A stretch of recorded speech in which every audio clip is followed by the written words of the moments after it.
جی welcome back ناظرین، programme دیکھ رہے ہیں آپ گہری نظر سجاد میر کے ساتھ، اور بریک سے پہلے ہم بات کر رہے تھے کہ نواز شریف اگر سنجیدہ ہیں تو اسمبلیوں سے استعفیٰ دیں. یہ ہم نہیں کہہ رہے تھے بلکہ یہ عمران خان اور وزیر اعظم کا موقف ہے، اور میر صاحب آپ اس پہ تجزیہ کر رہے تھے. میں تو جی بالکل یہی بات کہتا ہوں کہ یہ پہلا موقع ہے کہ وزیر اعظم عمران خان ایک ہو گئے. اچھا، ان کی اپنی اپنی وجہ ہے باہر لانے کی. عمران خان کا تو شروع سے، چونکہ وہ اسمبلیوں میں نہیں ہے، وہ ان کو کہتے ہیں اسمبلیوں سے آئیں، پنجاب کی گورنمنٹ چھوڑیں، اور وہ سمجھتے ہیں کہ ان کا مطلب یہ ہے کہ ہماری طرح ہو جائیں، پھر آ کے ہم بحث موومنٹ چلائیں گے. میرا خیال میں یہ خاص طور پر جوڈیشل کی سپریمیسی کے لیے جو تحریک چلنی چاہ رہی ہے، عمران خان سونامی چلا رہا ہے، اس میں یہ مسئلہ انہوں نے اس سے پہلے پیدا کیا ہوا ہے. وزیر اعظم تو گویا ایک بال کھیل رہے ہیں نا کہ ہمت ہے تو آؤ اسمبلیوں کو چھوڑو، کہ تم چھوڑو گے تو ہم بائی الیکشن کرا دیں گے، اور بائی الیکشن کرا کے مسلم لیگ سمجھتی ہے کہ اس وقت ہمارا اسمبلیوں میں رہنا اس لیے ضروری ہے کہ ابھی ایک چیف الیکشن کمشنر مقرر ہونا ہے جو ہماری کنسنٹ کے بغیر نہیں ہو سکتا 20ویں ترمیم کے تحت. دوسری بات یہ ہے کہ اس چیف الیکشن کمیشن سے معاملہ پہنچ گیا تو عبوری حکومت بننی ہے جنہوں نے الیکشن کرایا، تو الیکشن فیئر کرانے کا جو چانس ہے وہ ہم ختم کر دیں. یہ ایک سوڈو اپوزیشن بنا لیں گے، مولانا فضل الرحمان کو کھڑا کر دیں گے تو اپوزیشن ہے، ان کو اپوزیشن لیڈر بنا دیں گے، اپوزیشن لیڈر بنا کے دیں گے کہ ہم نے کنسنسس کر لیا ہے، آپس میں طے کر لیا فلاں ہوگا. تو ساری عمران خان سمجھتے ہیں کہ اگر ان کے کنسنسس تو ہوا بقول اس کے پیپلز پارٹی اور نون لیگ کے پھر باریاں لے گی اور ہم آؤٹ ہو جائیں گے. اب اس قسم کی پالیٹکس اس موقع پر جب آپ تحریک چلانا چاہتے ہیں، اور تحریک بھی کوئی حکومت خلاف یکسو نہیں ہے. آج ہی نواز شریف صاحب سے ملاقات بھی ہماری تھی، 15-20 لوگ تھے، جس میں مختلف لوگوں نے ان کو مشورے دیے اور کہا کہ جمہوریت کہیں ڈیریل نہ ہو جائے. وہ جو مشورے ہوتے ہیں، اور ہمیں لگتا ہے کہ وہ لوگ اپنی زبان کم اور ہماری حکومت کی زبان زیادہ بولتے ہیں، اور ڈیریل نہ ہو جائے یا فلاں نہ ہو جائے، اور آپ کوئی تحمل سے کام لیں. آپ نے بڑے تحمل سے کام لیا، آپ بڑے مدبر ہیں، آپ نے بڑی سوچ سمجھ سے کام لیا، اب بھی سوچ سمجھ سے کام لیں. سمجھایا نہیں گیا، مطلب کہ کسی اور کی بات کو. میرا پوائنٹ آف ویو بڑا کلیئر تھا. میں نے عرض کیا کہ صاحب بات ہے کہ جہاں تو آپ بار بار تحریک چلانے کی بات نہ کریں، اور اب سب کچھ مطلب یہ کہ لپیٹ کے گھر بیٹھ جائیں کہ سسٹم ڈی ریل ہو جائے گا، فوج آ جائے گی، فلاں ہو جائے گا. جہاں تو اس سے خوف زدہ رہیں. جہاں اگر آپ کنونس ہیں کہ اس حکومت سے ہم نے بہت ڈیل کر لیا، یہ سدھرنے والی نہیں ہے اور اس میں پاکستان کا نقصان ہے اس کا رہنا، تو پھر موومنٹ چلائیں. اور ٹارگٹ کیا موومنٹ کا یہ تو بتائیں، آپ نے کرنا کیا ہے. آپ نے گیلانی کو ہٹانا ہے اس وقت، تو یہ ٹارگٹ ہے نا جی. گیلانی حکم ماننے کورٹ کا اور استعفیٰ دے. اگر یہ تو میں کہا پیپلز پارٹی کوئی نقصان نہیں. وہاں اصل چیز تو زرداری ہے، اور گیلانی کو جو ڈمپ کرنے کے وہ تیار ہیں، کسی وقت بھی کر دیں گے. آپ تحریک چلائیں نہ چلائیں پھر بھی کر دیں گے. آپ طے تو کریں کہ آپ کا ٹارگٹ کیا ہے، آپ نے اچیو کیا کرنا ہے، ورنہ لوگوں کو اعصابی اس طرح تناؤ میں نہیں ڈالیں آپ. تو اب مسئلہ یہ پیدا ہو گیا ہے کہ یہ پہلا موقع ہے کہ ایک ٹارگٹ ہے، آپ حکومت کو ٹارگٹ کرنا چاہتے ہیں، اور اس پہ مین ہو رہی ہے کہ ابھی فیصلہ آنے دو، یہ کرنے دو، وہ کرنے دو، وہ تو اپنی طرف. لیکن اس پر جو ایک موومنٹ بن سکتی ہے، اس کو ڈیفیوز کرنے کی جتنی کوششیں ہو رہی ہیں، وہ کوئی جمہوریت کے حق میں تو نہیں جاتی نا جی. اور وہ یعنی میں کہہ رہا ہوں کہ پہلی بار ہے کہ نواب نصر اللہ خان ہی موجود، وہ حقہ پکڑتے، ٹوپی پہنتے، پہنچ جاتے اور ایک اتحاد بنانے کی کوشش کرتے. اگرچہ میں مولانا ان کی نصر اللہ خان صاحب کی بہت سی باتوں سے ایز اے پولیٹیشین کوئی زیادہ میں خوش نہیں ہوتا، مجھے کئی باتوں کا علم بھی ہے، لیکن اس معاملے میں کمال تھا اس آدمی کا.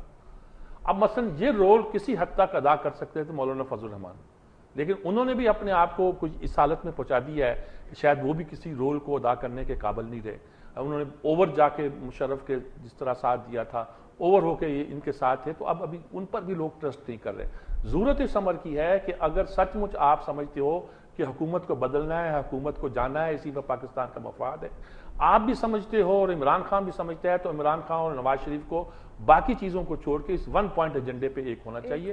اور اگر آپ سمجھتے ہو کہ حکومت کو ہٹانا اس وقت ہمارا ایجنڈا نہیں ہے، بلکہ الیکشنرنگ ہو رہی ہے، الیکشن ہونے ہیں، الیکشن 5 مہینے میں ہونے ہیں کہ الیکشن 9 مہینے میں ہونے ہیں. آج سب کہتے تھے 5 مہینے میں کرانے ہیں یا 9 مہینے میں کرانے ہیں. 9 مہینے سے مراد ہے کہ آپ نے دسمبر کے بعد کرانے ہیں یا 5 مہینے کے بعد اکتوبر نومبر میں کرانے ہیں، تو ابھی سے طے کر لیجئے. اچھا، اور پھر انہوں نے کہا لیکن وہ تو سیلاب بارشیں ہونی ہیں، تو سیلاب آنے کا خدشہ ہے. یعنی یہ بھی ساتھ کہہ رہے ہیں گویا کہ آپ الیکشن کو ڈیو ڈیٹ پہ ہونے دیں. یہ ایک لابی مختلف طرح کی کام کرتی ہے، جس میں ایک انٹرسٹ یہ ہے کہ اس ٹینیور کو پورا ہونے دیں، پیپلز پارٹی کو پورا موقع دیں، حکومت کا جو نقصان نہیں ہوگا. لیکن اس کا کیا جائے کہ اگر وہ کہیں کہ ہم عدالت کا فیصلہ نہیں مانتے، فیصلہ وہ ہوگا جو پارلیمنٹ کرے گی، فہمیدہ مرزا کرے گی یا یہ پارلیمنٹ کرے گی. یہ تو جوڈیشل سسٹم کا مذاق ہو گیا نا جی. اس کے بعد تو کوئی آدمی جمہوریت پہ اعتبار نہیں کرے گا. جس جمہوریت میں عدالتیں نہ ہوں اور عدالتیں کام نہ کر رہی ہیں وہ جمہوریت نہیں ہوا کرتی. چنانچہ یہ ایک بہت سینسٹیو ٹچی مسئلہ ہے اور میرے خیال میں تمام سٹیک ہولڈر کو اس پر سوچنا ہے, عمران کو بھی سوچنا ہے, نون لیگ کو بھی سوچنا ہے, تمام پارٹیز کو سوچنا ہے کہ اسے آگے کس طرح بڑھنا اور کس طرح لے کے جانا ہے. یعنی سب کو اس وقت متحد ہونے کی ضرورت ہے.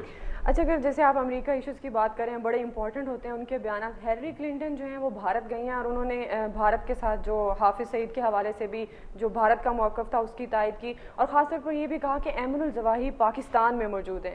کیا لینا چاہیے ان کے اس بیان کو؟ کیا نظر آتا ہے کہ خطے پر کیا اثرات پڑیں گے, اور خاص طور پر یہ بھارت جا کر ہی ایسے بیانات کیوں دیتے ہیں؟ بالکل ٹھیک بات کی ہے. یہ امریکن منصبداروں میں یہ عادت ہو گئی ہے, منصبداری کہوں میں اور کیا کہوں انہیں, کہ وہ جب انڈیا جاتے ہیں تو یعنی کہ بیان تو انہوں نے شاید وہ ان کی پالیسی یہی ہوتی ہوگی, لیکن اس قسم کے بیانات کے لیے کہ وہ انڈیا کی سرزمین کو چنتے ہیں. ایک بار نہیں کئی بار ہو چکا ہے. ابھی پچھلے دنوں جو بیان آیا تھا ان کے نائب وزیر خارجہ جو وہاں گئے ہوئے تھے, انہوں نے بھی اسی طرح بات کی تھی. اب ان کا کہنا کہ ایمن الظواہری جو ہے پاکستان میں ہے. جی, اگر آپ کا یہ خیال بھی ہے تو آپ امریکہ میں فرما دیجئے گا, کسی اور جگہ فرما دیجئے گا, انڈیا میں جا کے کہنے کی کیا ضرورت ہے؟ اور کہنا کہ حافظ سعید کے حوالے سے کہ انہوں نے بمبے پہ حملہ کرایا تھا, ہماری پالیسی وہی جو انڈیا کی ہے, یہ ایک ایسی بات ہے جو پہلے تو مجھے سمجھ نہیں آتا کہ حافظ سعید سے ان کی لڑائی کیا ہے, امریکہ کی لڑائی کیا ہے. حافظ سعید کی اگر لشکر طیبہ کو بھی لیا جائے جو پہلے کشمیر میں ہی کام کرتی تھی, تو ان کی لڑائی تو کشمیر کے مسئلے پر تھی, انڈیا کے ساتھ تھی, امریکہ کے ساتھ تو نہیں تھی. لیکن بمبے واقعات کے بعد وہ اس کو نتھی کر رہے ہیں اور کہہ رہے ہیں کہ بمبے کا واقعات سارا انہوں نے کرایا ہے اور اسی کے بیک پہ وہ تھے, اس لیے وہ کلپریٹ ہیں اور ان کو ہینڈ اوور کیا جائے, انٹرنیشنل ٹیررسٹ ڈکلیئر کیا جائے. حافظ سعید کھلے عام سر کی قیمت مقرر کر دی. یہ سر کی قیمت وہاں جا کے مقرر کی تھی ان کے نائب وزیر خارجہ بھارت میں جا کے. اب وہ پھر رہے ہیں یہاں, شاید سر کی قیمت تو ان کی ہوتی ہے چھپا ہوا. بالکل. انہوں نے کہا کہ میں بیٹھا ہوا ہوں, اگلے دن میں نے ان کا انٹرویو کیا, آن ایئر بھی گیا. انہوں نے کہا میں یہاں پارک میں ایک میں انٹرویو کیا, یہاں بچے کھیل رہے ہیں, کرکٹ کھیل رہے ہیں اور لوگ سیر کر رہے ہیں, چڑیاں چہچہا رہی ہیں, پرندے چہچہا رہے ہیں, ہم بیٹھے انٹرویو کر رہے ہیں, بڑے آرام سے ان سے باتیں ہوئی.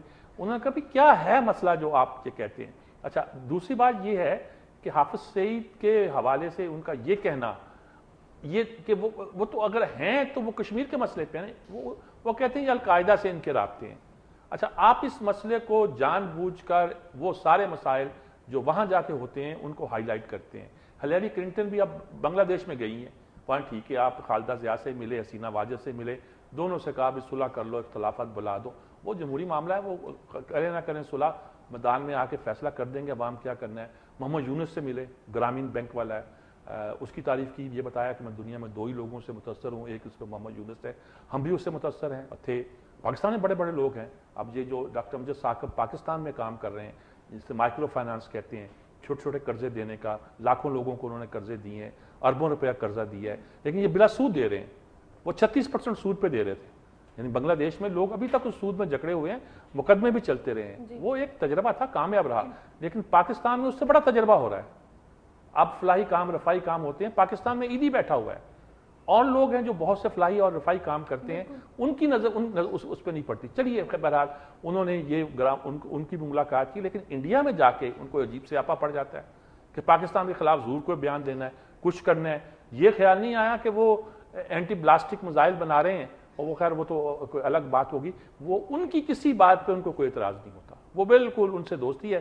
ہمارے خلاف یہ بیان دیتے ہیں, اور ساتھ پریشر جو آج کل بلڈ ہو رہا ہے کہ ان کو آپ کو شکاگو میں نہیں بلائیں گے, آپ کا یہ نہیں کریں گے, آپ ساری راہداری دیں, ہمیں رستہ کھولیں. یعنی کہ ایک ایسا پریشر ہے پاکستان پر جس پہ کہا جا سکتا ہے جس کا کوئی انت نہیں ہے, اور اسی پریشر کو لے کر یہ ہلیری کلنٹن جو ہے پاکستان وغیرہ آ رہی ہے. اور پاکستان کے عوام کا جو موڈ ہے وہ آپ کو پتہ ہی ہے. اچھا, بھارت کے حوالے سے ایک اور خبر ہے ہمارے پاس کہ بھارت نے پاکستان کو ریلوے انجن دینے سے انکار کر دیا.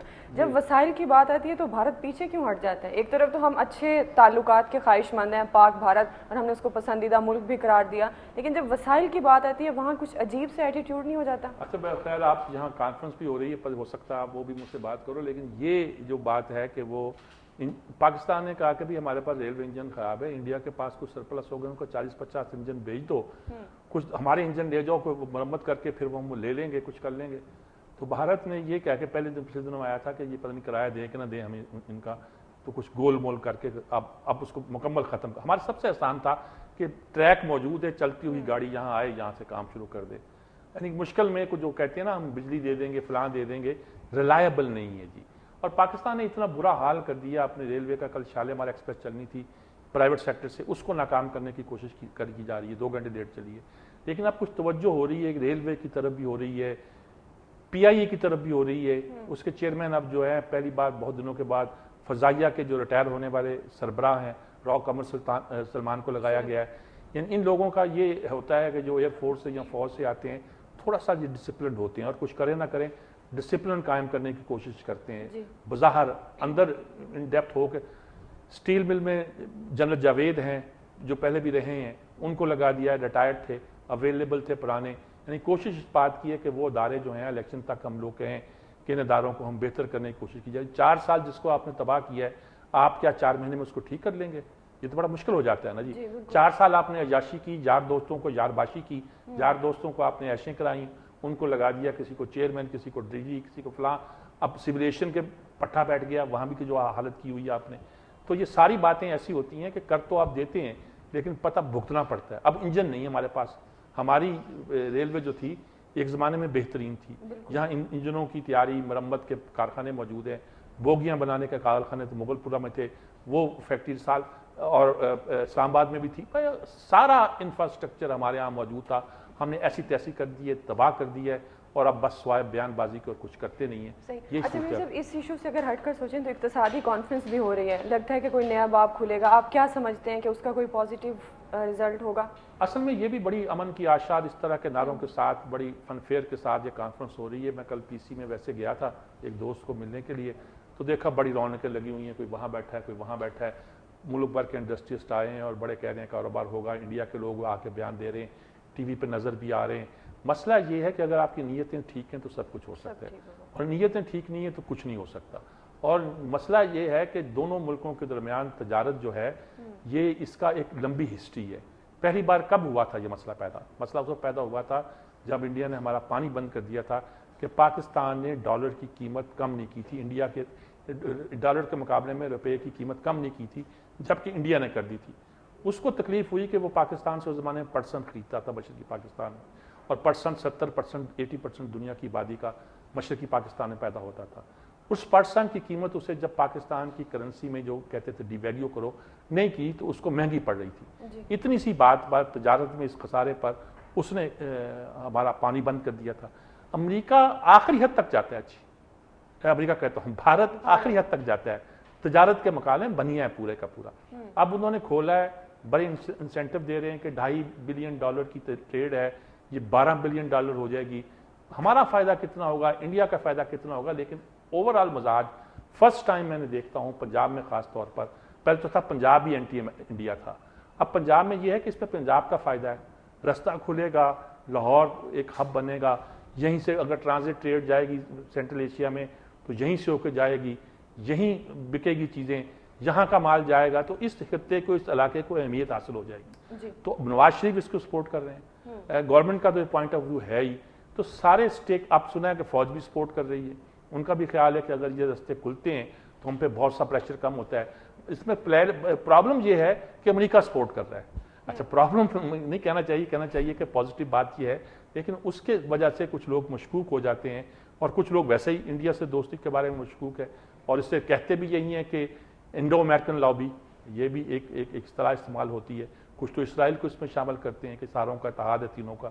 تو بہرحال تجارت تو ہونا ہے اور کھلنا ہے, دونوں کے فائدے ہیں. ہم فائدہ اٹھا سکتے ہیں کہ نہیں سکتے, یہ ہماری صلاحیتوں کا امتحان ہے, ہمارے کاروباری لوگوں کی صلاحیتوں کا بھی. ہمارے عام آدمی کو اگر اس کا فائدہ نہیں پہنچتا تو اس تجارت کا کوئی فائدہ پاکستان کو ایز اٹ از نہیں ہوگا.